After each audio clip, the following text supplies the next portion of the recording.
For today's video mga kabasura, isamahan nyo ulit kaming mangolekta ng basura. By the way, ako nga pala si Tulome, ang basurero mula dito sa bahay ng Tayabas. Ngayon ngang araw ay pupunta tayo sa Ilayang Alsam para doon naman mangolekta ng basura. At habang binabaybay nga namin itong kahabaan ng Lakawan Road ay nakita namin itong mga bata na nagtitrick or treat. At syempre may nakakilala din sa atin dito kahit pa paano. Main ka hindi!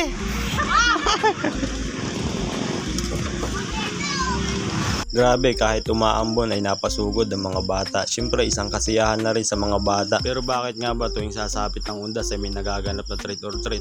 Kung itatanong nyo sa akin na hindi ko rin po alam. Bali dito nga pala ang daan papunta sa Ilayang Alsam kung saan mangungulikta tayo ng basura. At nung nandito na nga kami sa bahay na yun ng Ilayang Alsam, may agad ng bumusina ang truck namin. Ito yung hudyat na kailangan nyo na maglabas ng basura. Hindi naman karamihan ng volume ng basura dito, pero kailangan lang na lagi nating kunan para hindi tayo matambakan. At shoutout na rin pala dito kay kuya na humabol para magtapon sa atin ng basura. Buti na lang talaga narinig yung businan natin dahilan para makapagtapon sila. Nang sa ganun na hindi rin sila matambakan ng basura.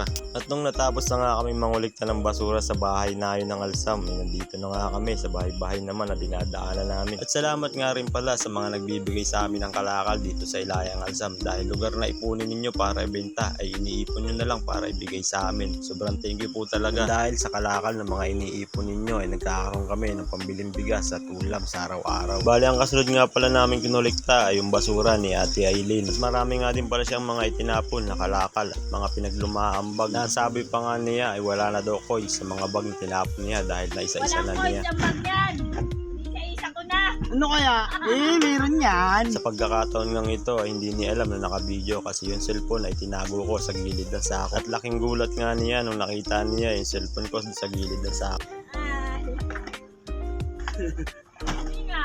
Yan na. Video. Ano po?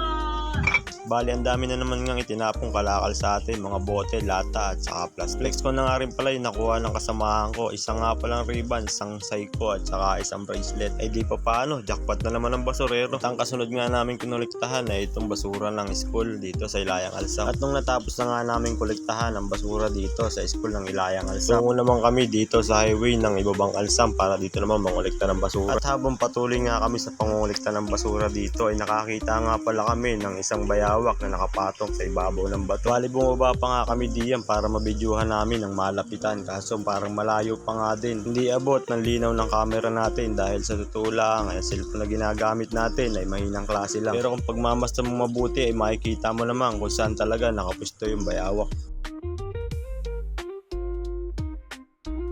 Bali, andito na nga pala kami sa Barangay Lakawan sa tapat ng bahay na yun. Dito kasi nakatambak yung maraming basura na kukolektahin natin. Pero bago tayo magpatuloy, magmimirinda muna tayo dito sa pansitan ni Ate Grace. Tapat lang dito ng bahay na yun.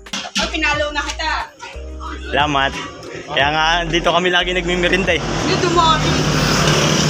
Kita mo naman. Madali ang merinda lang muna. Wala na muna ang tsikahan para matapos agad tayo dahil sa totoo lang napakahaba pa ng aming rutahin. Pero ito na yung huli na kukuliktahin namin basura dito sa Barangay Lakawan. At pagkatapos nito ay magtutungo naman kami para magtapon. At pagkatapos natin magtapon ay diretso na tayo pangungulikta ng basura dito naman sa Barangay Matiuna. At habang nagbibiyahe nga kami papunta sa Eco Park ay may nakasabay kami dito ang kapwa din natin basurero. Shoutout sa inyong lahat. Tapos na nga pala kami magtapon niyan. Bali palabas na kami ng Eco Park. Bali diretso na nga pala sana kami mangulikta ng basura kaso ang sabi ng ninong ko ay bakit daw hindi muna kami kumain ng tanghalian dahil alauna na din naman para dire-diretso na kami. At dito na nga lang pala kami kumain kila Ate Jo. Vlogger ka na din ah. Ilang rice? Si Kalate.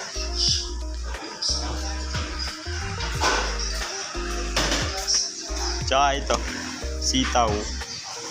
Bali pareho nga lang pala kami ng in-order ni Ninong na ulam. Sabi kasi ng Ninong ko ay maggulay daw naman, hindi laging karne.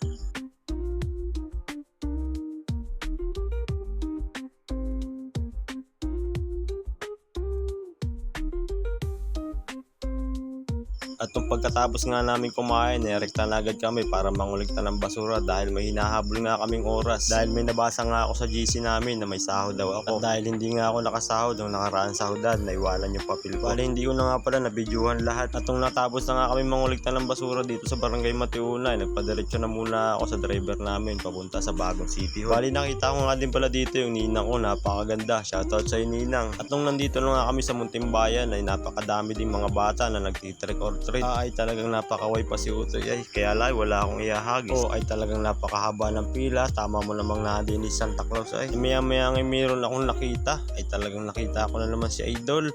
Ayan ang haba nga lang eh. Ay talagang kahit saan ako mapunta ay nakikita kita eh. Ay idol talaga kita.